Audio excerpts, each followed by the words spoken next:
बिस्मिल्लाहिर्रहमानिर्रहीम। अस्सलाम वालेकुम डियर स्टूडेंट्स।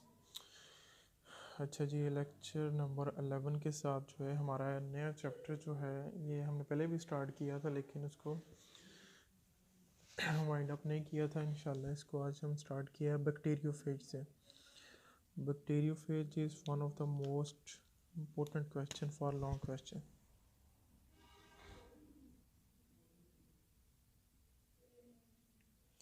लॉन्ग क्वेश्चन के लिहाज से ये बहुत ही इंपॉर्टेंट क्वेश्चन है। बैक्टीरियोफेज है क्या और इसका लाइफ साइकिल है। ये बैक्टीरियोफेज है क्या, किस शेप में होता है, इसका स्ट्रक्चर क्या है और इसका लाइफ साइकिल क्या है। बहुत ही इंपॉर्टेंट क्वेश्चन है ये। जी, सबसे पहले अगर हम इसकी फार्म की बात करें तो बैक्टीरियोफेज में आपको बता दूं, ये नाम पे नहीं जाना। बैक्टीरियो से है बैक्टीरिया, फेज कहते हैं वायरस को।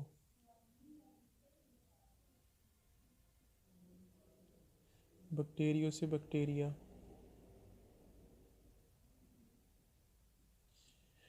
ऐसा वायरस जो बैक्टीरिया में इन्फेक्शन कॉज करे उसको बैक्टीरियोफेज कहते हैं। है ये वायरस ही, क्योंकि वायरस वाला चैप्टर है ना, हम वायरस पढ़ रहे हैं।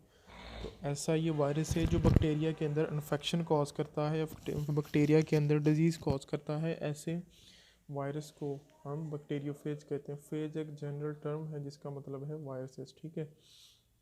सबसे पहले फॉर्म अगर हम इसकी शेप की बात करें तो रेगुलर ये सॉलिड शेप में पाया जाता है। क्यूबिकल फेज वो होता है जो कह रहा है कि यानी 6 कोने होते हैं जिसके, ये 1 2 3 4 5 6। और उसके बाद है अकाइसोहेड्रल, इसके 20 फेसेस होते हैं, ठीक है। ये भी आगे हम इसके डायग्राम बनाएंगे कमिंग लेक्चर्स के अंदर। उसके बाद है हेलिकल, यानी ये हेलिक्स बनाता है, यानी हेलिक फॉर्म में हेलिकल। रॉड शेप, और समटाइम ये कह रहा है कि ये रॉड शेप में भी पाया जाता है। तो यहाँ ये दोनों इकट्ठे भी पाए जा सकते हैं। ये जो बैक्टीरियोफेज आप पढ़ रहे हैं ये हेलिकल फॉर्म में भी होता है, और उसके अलावा ये हमारे पास जो है क्यूबिकल फेज 6 फेजेस की फॉर्म में भी होता है, और रॉड शेप, ये दोनों इकट्ठा स्ट्रक्चर पाया जाता है। आगे डायग्राम बनी हुई है, मैं दिखाता हूँ आपको। उसके बाद कह रहा है कि टेड पोल लाइक, और कुछ वायरस होते हैं जो टेड पोल की तरह के भी होते हैं। हेड जो है वो पॉलीहेड्रल होता है इस तरह, टेल जो है वो रॉड लाइक होती है। तो अगर ये टेल मैं उठा के यहाँ इसके नीचे यूँ लगा दूँ तो ये मेरे पास बैक्टीरियोफेज का स्ट्रक्चर बन जाएगा। वैरायटी ऑफ बैक्टीरियोफेज, ठीक है। बैक्टीरियोफेज में बहुत ज़्यादा जो है वो वैरायटी है हमारे पास। कह रहा है कि early research on bacteriophage were only limited number of phases, ठीक है। जो पुराने ज़माने में पहले पहले रिसर्च होती थी वो लिमिटेड थी, इतनी ज़्यादा नहीं थी, लेकिन अब तो बहुत ज़्यादा जो है बैक्टीरियोफेज को स्टडी किया गया है। दैट इन्फेक्ट द इकोलाई, और सबसे ज़्यादा जिसको स्टडी किया गया है वो इकोलाई बैक्टीरिया। ये ऑब्जेक्टिव के लिए बात याद रखनी है कि सबसे ज़्यादा जिस बैक्टीरिया को स्टडी किया गया है वो इकोलाई बैक्टीरिया है।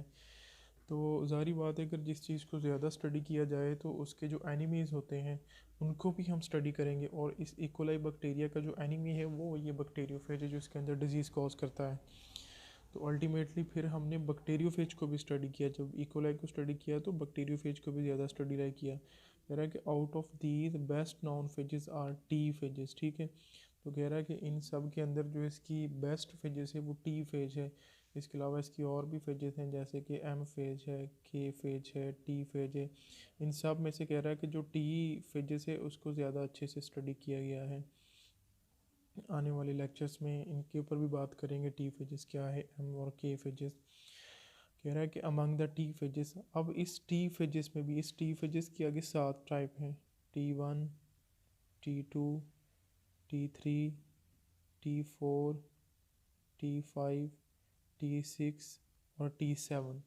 कह रहा है कि अमंग द टी फेज, अब ये जो 1 से 7 तक की फेजेस हैं, T2 and T4 well studied. अब इनमें से भी कह रहा है कि जो हमारे पास T2 और T4 हैं इनको सबसे ज़्यादा स्टडी किया गया है।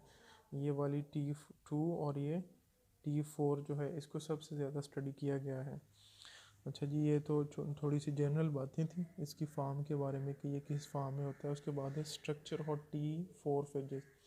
हमारे पास जो T4 कहते हैं बैक्टीरियोफेज, इसका स्ट्रक्चर किस तरह का होता है। Under electron microscope structure of T phages are tadpole like, इसका स्ट्रक्चर किस तरह का है, टेडपोल लाइक। टेडपोल मैंने यहाँ आपको बताया है कि हेड और टेल पे मुश्तमिल होता है, और हेड जो है वो पोली हेड और टेल जो है वो रॉड लाइक होती है।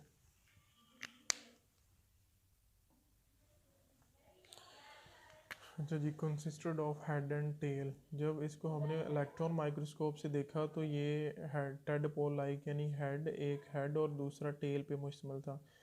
अगर दोनों की हम बात करें तो ये डायग्राम आपके सामने बनी है, यहाँ से लेके यहाँ तक ये वाला रीजन इसका हेड, और फिर यहाँ से लेके यहाँ तक ये वाला रीजन इसका टेल। अब हम देखते हैं हेड के अंदर कौन कौन सा स्ट्रक्चर आ रहा है और टेल के अंदर कौन कौन सा स्ट्रक्चर आ रहा है। हेड के अंदर कह रहा है कि फर्स्ट ऑफ ऑल आपको न्यूक्लिक एसिड मिलेगा, डबल स्ट्रैंड डीएनए। अगर हेड के अंदर ये देखें तो आपको ये डीएनए मिल रहा है, और प्रोटीन कोट होता है। तो ये बाहर एक डीएनए के ऊपर एक प्रोटीन का कोट होता है जिसको हम प्रोटीन कोट कहते हैं। तो ये प्रोटीन कोट जो है हेक्सागोनल 6 शेप भी हो सकता है, प्रिज्म शेप भी हो सकता है, और इसके अलावा प्रिज्म जिसके ऊपर जब लाइट पड़ती है तो रिफ्लेक्शन से हमारे पास जो है 7 कलर की जो लाइट्स निकलती है फिजिक्स के अंदर, आपने देखा होगा फिजिकल टर्म्स में। उसके अलावा पायरीमिडल शेप में, यानी पायरीमिडल वो शेप होती है जो true triangle with common base. अगर ये आपके सामने मैं एक ट्राइंगल रखूं, ये एक ट्राइंगल और एक ये वाली ट्राइंगल, तो ये हमारे पास बनता है पायरीमिडल शेप जिसकी, यानी दो ट्राइंगल एक ही बेस के साथ जुड़ी हुई हों। अच्छा जी, उसके बाद ये तो हो गया हेड के बारे में, यानी हेड के अंदर यही दो चीज़ें, एक प्रोटीन का कोट है और एक ये डीएनए का मॉलिक्यूल है, और कुछ नहीं है इधर। अगर अब हम टेल की बात करें, टेल का स्ट्रक्चर थोड़ा सा कॉम्प्लेक्स है। यहाँ ये हेड के नीचे जितना पोर्शन है सारा टेल है, कह रहा है कि मोर कॉम्प्लेक्स। इसमें कोर होती है, शीथ, कॉलर, एंड प्लेट और टेल फाइबर्स होते हैं। ये आपको 5 चीज़ें मिलती हैं यहाँ। अगर सबसे पहले हम कोर की बात करें, कोर क्या चीज़ है, तो ये आपको नज़र आ रहा है, यानी हेड के बिल्कुल नीचे आएँ तो ये आपको एक यहाँ एक ट्यूब सी नज़र आती है जिसको हम कोर का नाम देते हैं, ठीक है, ये होगी कोर। उसके बाद शीथ। इस कोर के बाहर, इस कोर के बाहर जो है आपको ये एक शीथ नज़र आती है। इसके पास एबिलिटी होती है कॉन्ट्रैक्शन की, ताकि कॉन्ट्रैक्ट, जब ये कॉन्ट्रैक्ट होती है तो ये वाला डीएनए खींचा चला आता है नीचे, और जब अपने होस्ट के साथ ये जुड़ी होती है तो ये यूं कॉन्ट्रैक्ट रिलैक्स करती है, डीएनए प्रेशर के साथ बाहर निकल के होस्ट की बॉडी में चला जाता है। उसके अलावा अगला स्ट्रक्चर है हमारे पास कॉलर। कॉलर जो है ये वाला कॉलर, जहाँ पे हेड ख़त्म हो रहा है, बिल्कुल जिस तरह हमारा कॉलर होता है बिल्कुल इसी तरह इसका कॉलर है। उसके बाद एक एंड प्लेट है। अगर बिल्कुल नीचे टर्मिनल बेस पे देखें जहाँ पे बैक्टीरियोफेज एंड हो रहा है, वहाँ पे भी एक स्ट्रक्चर है जिसको हम एंड प्लेट कहते हैं। उसके अलावा टेल फाइबर्स हैं, तो ये टेल फाइबर 6 होते हैं नंबर में, 3 एक साइड पे, 3 एक साइड पे। टेल फाइबर्स के थ्रू अपने आप को ये होस्ट की बॉडी में जाके ये पेनिट्रेट कर देता है। टेल फाइबर के पास एंजाइम होते हैं बैक्टीरियल सेल वॉल को रैप्चर करने के लिए। बैक्टीरियल सेल वॉल को रैप्चर करके टेल फाइबर अंदर चली जाती हैं और इजीली अपना जेनेटिक मटेरियल ये उसकी बॉडी में दाखिल कर देता है होस्ट। अब होस्ट की बॉडी में अपना डीएनए क्यों दाखिल करता है, ताकि ये रेप्लिकेशन कर सके, अपनी रिप्रोडक्शन कर सके।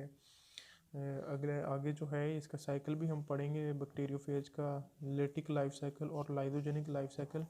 इसको अपना लाइफ साइकिल कंप्लीट करने के लिए एक होस्ट की ज़रूरत पड़ती है, होस्ट के बगैर ये अपना लाइफ साइकिल नहीं कंप्लीट कर सकता।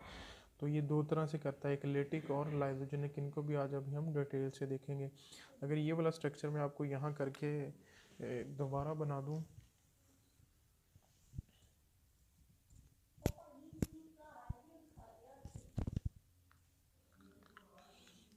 अच्छा जी, सबसे पहले फर्स्ट ऑफ ऑल हेड है आपके पास।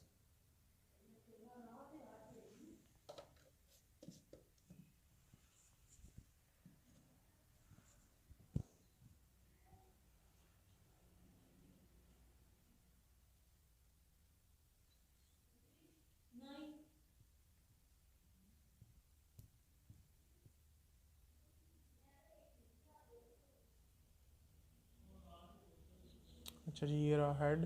हेड के बाद मैंने कहा था कि एक आपके पास होती है यूँ एक रॉड लाइक स्ट्रक्चर होता है इस तरह,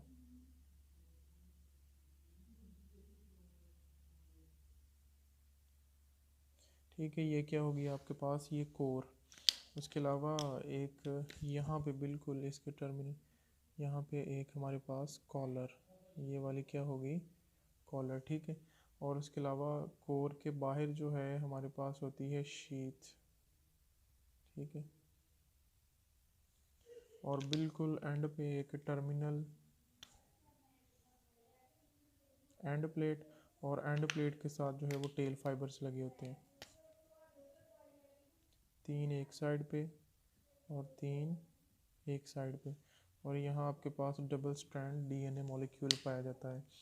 ये वाला प्रोटीन कोट, ये वाला डीएनए, ओवरऑल ये सारा हेड, और नीचे सारी टेल स्टार्ट हो जाती है। टेल में ये कॉलर, और कॉलर के बाद ये वाली कोर, उसके बाद ये वाली ऊपर शीथ, और ये वाली एंड प्लेट, और ये टेल फाइबर। चलें जी, अभी हम देखते हैं हमारा जो है वो लेटिक और लाइथोजेनिक लाइफ साइकिल।